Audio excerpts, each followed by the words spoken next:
الحمد لله نحمده ونستعينه ونستغفره ونعوذ بالله من شرور أنفسنا ومن سيئات أعمالنا من يهده الله فلا مضل له ومن يضلل فلا هادي له وأشهد أن لا إله إلا الله وحده لا شريك له وأشهد أن محمدا عبده ورسوله يا أيها الذين آمنوا اتقوا الله حق تقاته ولا تموتن إلا وأنتم مسلمون يا أيها الناس اتقوا ربكم الذي خلقكم من نفس واحدة وخلق منها زوجها وبث منهما رجالا كثيرا ونساء واتقوا الله الذي تساءلون به والأرحام إن الله كان عليكم رقيبا يا أيها الذين آمنوا اتقوا الله وقولوا قولا سديدا يصلح لكم أعمالكم ويغفر لكم ذنوبكم ومن يطع الله ورسوله فقد فاز فوزا عظيما أما بعد فإن خير الحديث كتاب الله وخير الهدي هدي محمد صلى الله عليه وسلم وشر الأمور محدثاتها وكل محدثة بدعة وكل بدعة ضلالة وكل ضلالة في النار أعوذ بالله من الشيطان الرجيم بسم الله الرحمن الرحيم قاف والقرآن المجيد بل عجبوا أن جاءهم منذر منهم فقال الكافرون هذا شيء عجيب أإذا متنا وكنا ترابا ذلك رجع بعيد قد علمنا ما تنقص الأرض منهم وعندنا كتاب حفيظ بل كذبوا بالحق لما جاءهم فهم في أمر مريج أفلم ينظروا إلى السماء فوقهم كيف بنيناها وزيناها وما لها من فروج والأرض مددناها وألقينا فيها رواسي وأنبتنا فيها من كل زوج بهيج تبصرة وذكرى لكل عبد منيب ونزلنا من السماء ماء مباركا فأنبتنا به جنات وحب الحصيد والنخل باسقات لها طلع نضيد رزقا للعباد وأحيينا به بلدة ميتا كذلك الخروج كذبت قبلهم قوم نوح وأصحاب الرس وثمود وعاد وفرعون وإخوان لوط وأصحاب الأيكة وقوم تبع كل كذب الرسل فحق وعيد أفعينا بالخلق الأول بل هم في لبس من خلق جديد ولقد خلقنا الإنسان ونعلم ما توسوس به نفسه ونحن أقرب إليه من حبل الوريد إذ يتلقى المتلقيان عن اليمين وعن الشمال قعيد ما يلفظ من قول إلا لديه رقيب عتيد وجاءت سكرة الموت بالحق ذلك ما كنت منه تحيد ونفخ في الصور ذلك يوم الوعيد وجاءت كل نفس معها سائق وشهيد لقد كنت في غفلة من هذا فكشفنا عنك غطاءك فبصرك اليوم حديد وقال قرينه هذا ما لدي عتيد ألقيا في جهنم كل كفار عنيد مناع للخير معتد مريب الذي جعل مع الله إلها آخر فألقياه في العذاب الشديد قال قرينه ربنا ما أطغيته ولكن كان في ضلال بعيد قال لا تختصموا لدي وقد قدمت إليكم بالوعيد ما يبدل القول لدي وما أنا بظلام للعبيد يوم نقول لجهنم هل امتلأت وتقول هل من مزيد وأزلفت الجنة للمتقين غير بعيد توعدون لكل أواب حفيظ من خشي الرحمن بالغيب وجاء بقلب منيب ادخلوها بسلام ذلك يوم الخلود لهم ما يشاءون فيها ولدينا مزيد وكم أهلكنا قبلهم من قرن هم أشد منهم بطشا فنقبوا في البلاد هل من محيص إن في ذلك لذكرى لمن كان له قلب أو ألقى السمع وهو شهيد ولقد خلقنا السماوات والأرض وما بينهما في 6 أيام وما مسنا من لغوب فاصبر على ما يقولون وسبح بحمد ربك قبل طلوع الشمس وقبل الغروب ومن الليل فسبحه وأدبار السجود واستمع يوم ينادي المناد من مكان قريب يوم يسمعون الصيحة بالحق ذلك يوم الخروج إنا نحن نحيي ونميت وإلينا المصير يوم تشقق الأرض عنهم سراعا ذلك حشر علينا يسير نحن أعلم بما يقولون وما أنت عليهم بجبار فذكر بالقرآن من يخاف وعيد اللهم صل على محمد وعلى آل محمد كما صليت على إبراهيم وعلى آل إبراهيم إنك حميد مجيد اللهم بارك على محمد وعلى آل محمد كما باركت على إبراهيم وعلى آل إبراهيم إنك حميد مجيد بسم الله الرحمن الرحيم لقد من الله على المؤمنين إذ بعث فيهم رسولا من أنفسهم يتلو عليهم آياته ويزكيهم ويعلمهم الكتاب والحكمة وإن كانوا من قبل لفي ضلال مبين وقال تعالى النبي أولى بالمؤمنين من أنفسهم وأزواجه أمهاتهم وأولو الأرحام بعضهم أولى ببعض في كتاب الله من المؤمنين والمهاجرين إلا أن تفعلوا إلى أوليائكم معروفا كان ذلك في الكتاب مسطورا دا الله رب العالمين حمد و ثناء او جناب محمد رسول الله صلی الله علیه وسلم باندې درود و سلام نه بعد زما معزز و محترم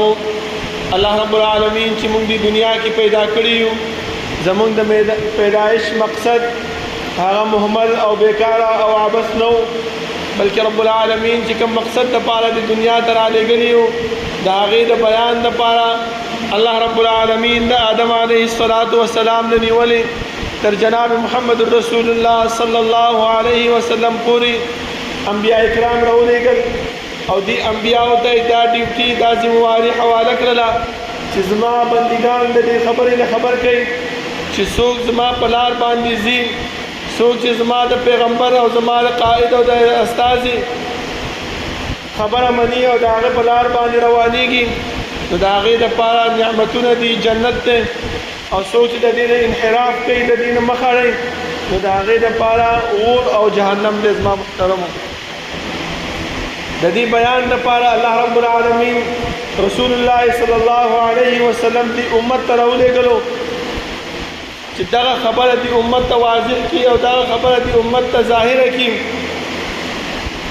ځکه الله رب العالمین موږ ته په قرآن کریم کې په دو ټوک الفاظ باندې وویلي چې النبي اولا بالمؤمنین من انفسهم زما بندګانو دا پیغمبر دا کوم استاذ کوم قائد کوم رهنما چې ما تاسو ته درلېږلی دی دغه قائد او دغه رهنما دا په تاسو باندې ډېر عزتمند دی ډېر لوی دی چې تاسو په دې د دې عزت وکړئ د دې احترام وکړئ او د دې اطاعت او تابعداري وکړئ ځکه الله رب العالمین په بل ځای کې هم قرآن کریم کې موږ ته دا خبره کړې ده او دې پیغمبر ته دا بیان کړی دی چې انا ارسلناک شاهدا ومبشرا ونذيرا اے پیغمبر ته چې مونږ دې دنیا ته لېږلې دې امت ته مونږ لېږلې څه دپاره شاهدا ومبشرا ونذيرا شاهد هم ګرځولې دیو دپاره زیر ورکوونکې او یره ورکوونکې د څه شي نه کوم انسانان چې د دې پیغمبر په لاره روان دي د دې اطاعت کوي د دې تابعداري کوي د دې بندګي کوي د هغې دپاره مبشرا دی او چې څوک تابعداري او اطاعت او بندګي نه کوي نو د هغې دپاره نذیره یره ورکوونکی دی بیا الله مؤمنانو ته فرمایي چې تاسو به څه کوئ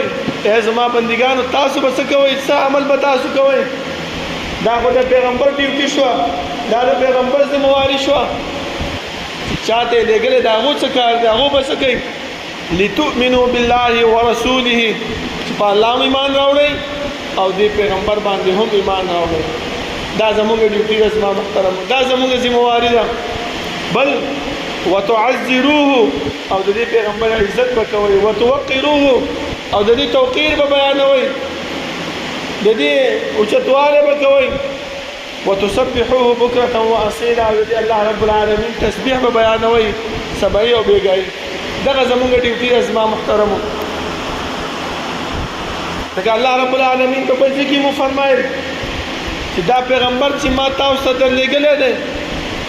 دا اخوا دېخوا خبره مه ګڼئ چې بس یو پیغمبر دی راغلی دی خبره دې ومنله او که ونه منله نو خبره نشته نه الله فرمایي لقد من الله على المؤمنين اذ بعث فيهم رسولا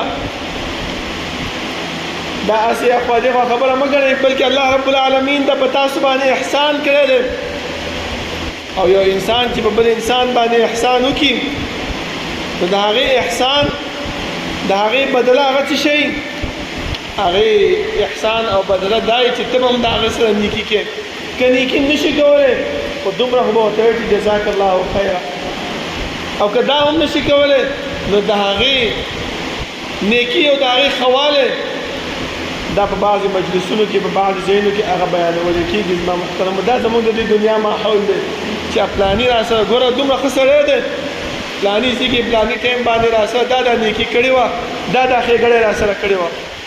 خو نن سبا زموږ د دنیا دا ماحول دی چې په ژوندانه موږ سره چې څوک نیکي وکړي ښېګړه وکړي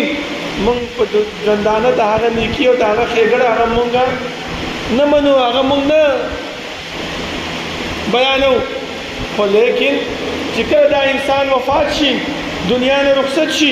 بیا یې موږ ته د هغې قدر معلوم شي چې اوهو دا خو داسې سړی دی او دا خو داسې سړی دی خو الله رب العالمین موږ ته د دې پیغمبر په ژوندانه وویلې چې لقد من الله على المؤمنین الله رب العالمین په دې مؤمنانو باندې څه کړی دی احسان کړی دی که دا احسان یې نه وی کړی نو څه چل به شوی وإن كانوا من قبل لفي ضلال مبين د دې احسان په وجه باندې د دې ښېګړې په وجه باندې د دې نیکۍ په وجه باندې نن موږ د الله رب العالمین په فضل او احسان سره د جهنم د اور نه هغه بچ کېږو د الله رب العالمین رضا او د الله رب العالمین خوشنودي حاصلولی شو اوس یو انسان داسې دی چې هغه د الله رب العالمین خبره مني خو د رسول الله صلی الله علیه وسلم تابعداري او د هغې اطاعت نه کوي یا د هغې خبرو ته د هغې سیرت ته د هغې احادیثو ته سپک ګوري او د هغې پېښکندي کوي نو د ابن عباس رضی الله عنه مشهوره فتوا ده زما محترمو چې الله رب العالمین په قرآن کریم کې 3 جوړې ذکر کړي دي چې په هغه جوړه کې یو انسان یو کوي او بل نه کوي نو الله رب العالمین چې دا کم کوي هغه هم ترې نه قبلوي لکه څنګه الله فرمایي یا ایها الذین آمنوا اطیعوا الله واطیعوا الرسول یو انسان اطیعوا الله کوي او اطیعوا الرسول نه کوي الله رب العالمین ته دا اطیعوا الله هم نه قبلوي یو انسان دی اطیعوا الله نه کوي اطیعوا الرسول کوي الله ته وایي دا اطیعوا الرسول هم نه قبلوي بل اقیموا الصلاة وآتوا الزکات دا الله رب العالمین په قرآن کریم کې په هر ځای کې جوړه ذکر کړي دي یو انسان نه مونځ کوي خو زکات نه ورکوي یو انسان د زکات ورکوي خو مونځ نه کوي نو الله رب العالمین دا یو هم د ده نه قبلوي بل واعبدوا الله ولا تشركوا به شيئا وبالوالدين احسانا دا الله رب العالمین فرمان بردار دی عبادت و بندگی د الله کې هلته د مور و پلار دي د هغې سره نیکي نه کوې د هغې سره ښېګړه نه کوې د هغې سره احسان نه کوې الله رب العالمین دا واعبد الله ولا تشركوا به شيئا دا هم تا نه نه قبلوي خو مور و پلار سره ښېګړه کوې خو واعبد الله نه کوې الله رب العالمین دا د مور و پلار ښېګړه هم د تا نه دا هم نه قبلوي زما محترم دا جوړه الله رب العالمین د دې د وجې نه ذکر کړي دي چې کله الله رب العالمین مونږ ته پیغمبر راولېږلو د څه دپاره د دې خبرې دپاره چې مونږ د دې پیغمبر اطاعت او تابعداري او بندګي وکړو د دې محبت تقاضا څه ده زما محترمو دا محبت مونږ نه څه غواړي الله خپله فرمایي قل ان کنتم تحبون الله فاتبعوني اولنۍ خبره اطاعت او تابعداري او بندګي چې مونږ کوو څه د وجې نه چې رب العالمین ما سره مینه او محبت وکړي بس دا خبره ذهن کې وساتئ چې زه چې دا د رسول الله صلی الله علیه وسلم تابعداري او اتباع کوم د هغه په لار باندې روان یم هغه چې ما ته کوم حکم کړی دی د هغه خبره مینه او عن منم زما زړه زما دل او دماغ هغه برداشت کوي هغه مني او که نه مني زه په هغې باندې عمل چې کوم څه دپاره دې د وجې نه ان کنتم تحبون الله فاتبعوني یا الله رب العالمین زما سره مینه او محبت وکړي بس دا خبره ذهن کې وساتئ زما محترمو بل ځکه الله رب العالمین هم فرمایي چې النبي اولا بالمؤمنین پیغمبر دا ډېر حقدار دی په مؤمنانو باندې چې د ده عزت وکړی شي د ده تابعداري وکړی شي د ده خیال وساتلی شي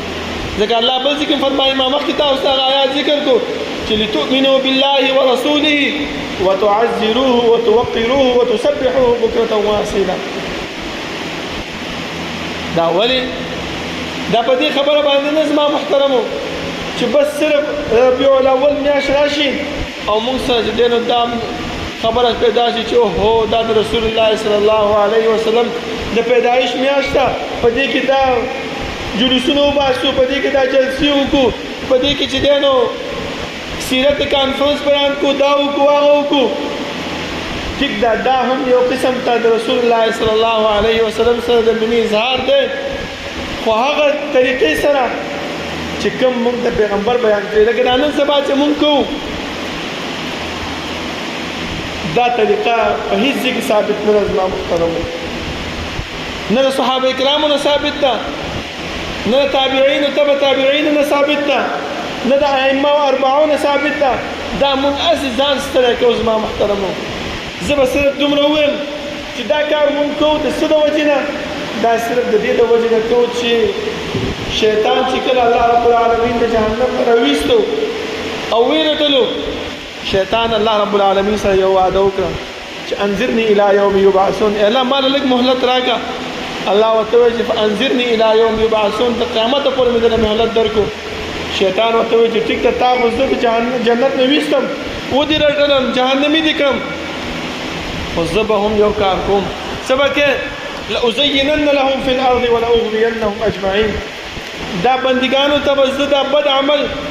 دا جهنم ته د تګ عمل دا ستا د خفګان عمل دا به دوی د ثواب په نیت پیش کوم لکه نن سبا تاسو وګورئ چې چاته ووایي چې دا میلاد نشته دی چاته ووایي چې دا تاسو کوم جلوسونه کوئ کوم دا بازارونه ښایسته کوئ کوم چراغا چې کوئ دا نشته دی دا وایي اوهو دې ته وګورئ دا میلاد نه مني دا د پیغمبر په ولادت خوشحالېږي نه دا داسې نه کوي دا هغسې نه کوي دا صرف زه به دومره ووایم چې دا هغه شی دی چې شیطان د الله سره وعده کړې وه چې لأزینن لهم فی الارض ولأغوینهم اجمعین چې الله دغه بد عمل چې کوم نه مونږ صحابه کرامو منع کړي وو هغو خپل زندګۍ کې نه دي کړي مونږ چې تابعینو تبع تابعینو سیرت ته وګورو هغو په خپله زندګۍ کې نه دي کړي مونږ د ائمه او اربعو زندګي وګورو هغو په خپله زندګۍ کې نه دي کړي مونږ چې نن کوو څه د وجې نه لأزینن لهم فی الارض ولأغوینهم اجمعین بس صرف د دې د وجې نه کوو چې شیطان مونږ باندې مسلط شوی دی ورنه الله رب العالمین موږ ته فرمایي چې تابعداري وکړئ بندګي وکړئ اطاعت وکړئ موږ هغه شی نه کوو زموږ منځونه چې وګورو هغه د پیغمبر د اطاعت او د تابعداري خلاف دي لکه وګورئ زما محترمو زموږ مولیان په منبر باندې چې کله ودرېږي یا کښېني درسونه چې کوي جلسو جلوسونو کې چې کله تقریرونه کوي بس اخوا دېخوا منګړتې واقعات او منګړتې خوبونه بیانوي چا هم تر ننه پورې دین بیان نه کړو ولې لکه وګورئ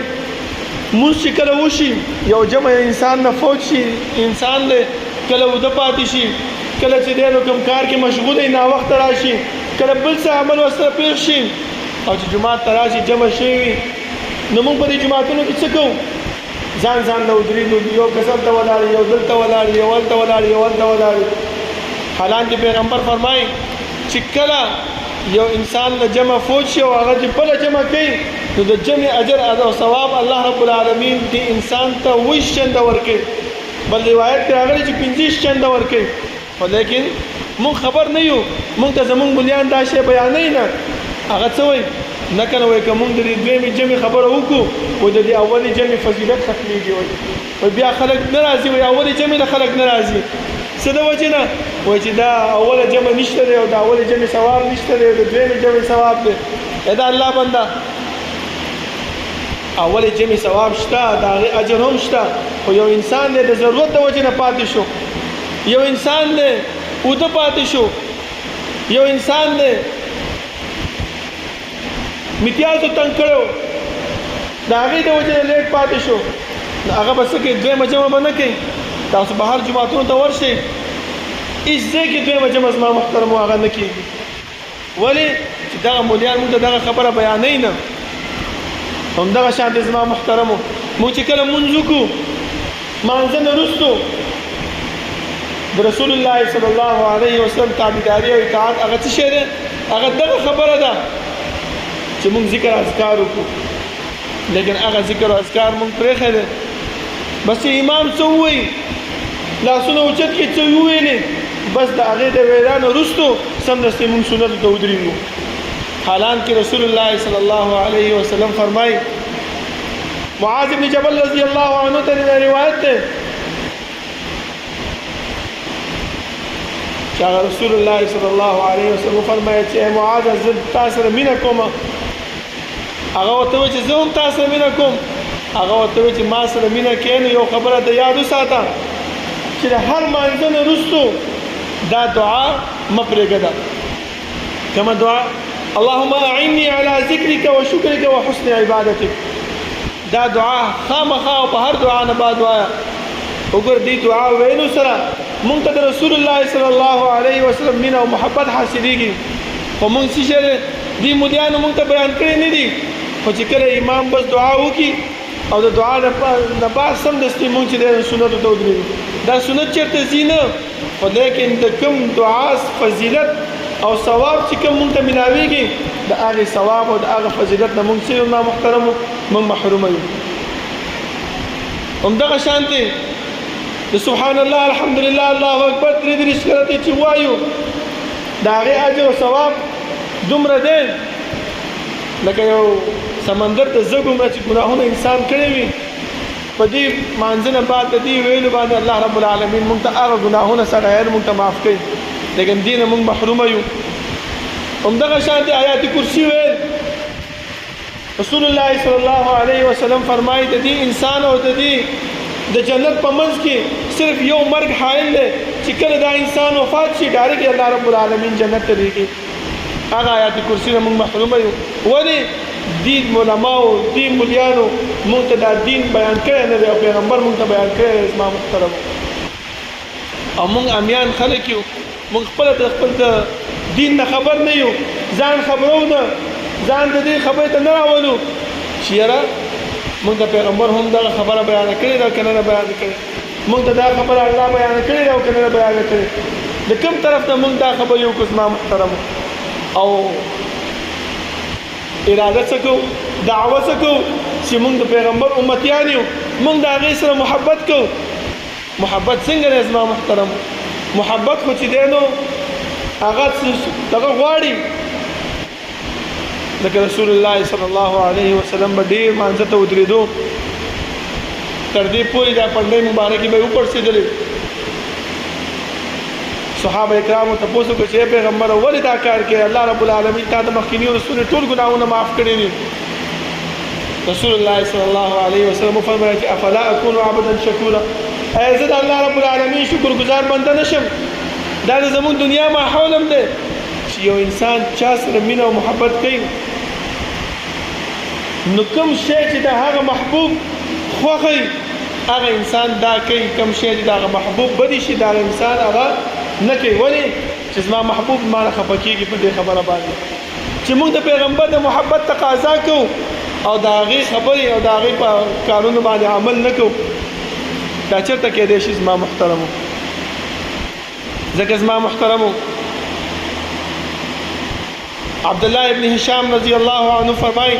چې رسول الله صلی الله علیه وسلم سره موږ ناستو و عمر رضی الله عنه دغه خبره د رسول الله صلی الله علیه وسلم د لاس یې ونیو دا خبره یې وکړله چې د الله رسوله زه تاسو سره محبت کوم د خپل د ځان نه هم د ځان نه علاوه. رسول الله صلی الله علیه وسلم فرمایي چې نه عمر ستا ایمان پوره نه دی په دې خبره باندې. بیا عمر رضی الله عنه ته وفرمایي چې د خپل ځان نه هم زیات محبت تاسو سره کوم. پیغمبر ورته وفرمایي چې لا یؤمن احدکم حتى اكون احب الیه من والده وولده والناس اجمعین. ته ایمان مؤمن نشي کېدلی کوم وخت پورې؟ هغه وخت پورې چې زه تاسو ته ستا د ځان نه، ستا د مال نه، ستا د جان نه او د ټولو مخلوقات نه زیات محبوب نشم. چې موږ د محبت تقاضا کوو نو پکار دا دی چې د هغې په سنتو باندې د هغې په ښودل شوي دین باندې موږ عمل وکړو، په هغې باندې موږ شو روان شو. زما محترم هله به دا محبت موږ پوره کوو، هله به د دې تقاضا موږ پوره کوو. زما محترمو که نه نو دا تقاضا موږ نشو پوره کولی. صحابه کرامو خپل کوشش او محنت کړو لکه احد په موقع باندې چې مشرکینو کله مسلمانان راګیر کړل د دواړو طرفونو نه. طلحه رضی الله عنه پر رسول الله صلی الله علیه وسلم نه چاپېره لاس راتاو کو راګیر شو. رسول الله به سر اوچت کو د طلحه رضی الله عنه به ورته وایي چې بأبي انت وأمي یا رسول الله، زما مور او پلار دې نه قربان شي پیغمبره، سر مو اوچته وه چېرته د مشرکینو تیر ستا په سر باندې ونه لګي. زما سینه ستا دې سینې دپاره حاضر ده او د هغې حفاظت کوونکې ده. دغه محبت زما محترمو چې په خپل ځان باندې تیر برداشت کولو خو د پیغمبر په لاس باندې د هغې په جسم باندې ازغې قدر ته نشو برداشت کولی. خبیب رضی الله عنه چې کله مشرکین ونیولو او مجمع راجمه کړه د حرم نه بعد او هغه سودې باندې لټکولو، دا خبره ورته وکړله چې خبیب ته دا سوچ کې راوله چې زما په ځای باندې نن رسول الله صلی الله علیه وسلم وی دا خبره مونږ ته وکړه مونږ به تا پرېږدو. هغه ورته وی تاسو خو دا خبره کوئ چې زما په ځای باندې وي، زه د رسول الله صلی الله علیه وسلم په لاس کې ازغې نشم برداشت کولی، زما په ځای باندې کېدل خو دا لویه خبره ده. دا هغه محبت دی زما محترمو چې دې صحابو د رسول الله صلی الله علیه وسلم سره کړو. د دې د وجې نه د الله رب العالمین د جنت زیری په دنیا کې ورکړی چې رضی الله عنهم ورضوا عنه واعد لهم جنات تجري تحتها الانهار. که داسې محبت موږ په خپل زړه کې راولو نو انشاءالله الله رب العالمین به موږ له هم داسې مقام به راکوي. خو دا محبت څنګه کېږي؟ لکه پیغمبر خو نن شته دی نه، دا محبت د هغې په تابعدارۍ د هغې په اطاعت باندې کېږي. هغه چې کوم دین موږ ته رارسولی دی په هغې باندې کېږي. په دې نه کېږي چې د ربیع الاول په میاشت کې صرف موږ بازارونه چراغا کړو، جلسې او جلوسونه وکړو، پروګرامونه وکړو، خیراتونه وکړو او ټنګ ټکور شروع کړو چې یاره پیغمبر ولادت دی او جشن مناوو. په دې باندې زما محترمو دا جنت او دا خوشحالیانې د الله رب العالمین د طرف نه هغه موږ ته ملاوي. الله رب العالمین نه دعا ده چې الله رب العالمین د عمل کولو توفیق راکړي او الله رب العالمین زموږ په زړونو کې د پیغمبر محبت کما حقه هغه واچي لکه څنګه چې موږ ته الله او د الله رسول هغه ښودلی دی او د هغې په تقاضا کې الله رب العالمین موږ نه د هغې تابعداري او د هغې اطاعت هغه موږ نه واخلي. اقول قولي هذا واستغفر الله لي ولكم ولسائر المسلمين.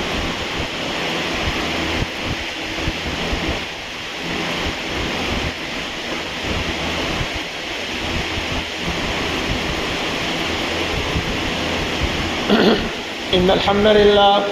الحمد لله نحمده ونستعينه ونستغفره ونعوذ بالله من شرور أنفسنا ومن سيئات أعمالنا. من يهده الله فلا مضل له ومن يضلل فلا هادي له وأشهد أن لا إله إلا الله وحده لا شريك له وأشهد أن محمدا عبده ورسوله. يا أيها الذين آمنوا اتقوا الله حق تقاته ولا تموتن إلا وأنتم مسلمون. يا أيها الناس اتقوا ربكم الذي خلقكم من نفس واحدة وخلق منها زوجها وبث منهما رجالا كثيرا ونساء واتقوا الله الذي تساءلون به والأرحام إن الله كان عليكم رقيبا. يا أيها الذين آمنوا اتقوا الله وقولوا قولا سديدا يصلح لكم أعمالكم ويغفر لكم ذنوبكم ومن يطع الله ورسوله فقد فاز فوزا عظيما. أما بعد فإن خير الحديث كتاب الله وخير الهدي هدي محمد صلى الله عليه وسلم وشر الأمور محدثاتها وكل محدثة بدعة وكل بدعة ضلالة وكل ضلالة في النار. زما محترمو د الله رب العالمین او د رسول الله صلی الله علیه وسلم محبت هغه صرف او صرف د هغه اطاعت او تابعداري ده. لکه الله رب العالمین خپل قرآن کې فرمایي چې زما سره محبت کوئ نو څه به کوئ؟ فتبعوني، د دې پیغمبر تابعداري او اطاعت وکړئ. او رسول الله صلی الله علیه وسلم هم فرمایي كل امتي يدخلون الجنة الا من ابى. صحابه فرمایي چې قیل ومن ابى یا رسول الله، ټول خلک به جنت ته داخليږي مګر هغه به نه داخليږي چې څوک زما نافرمانی کوي.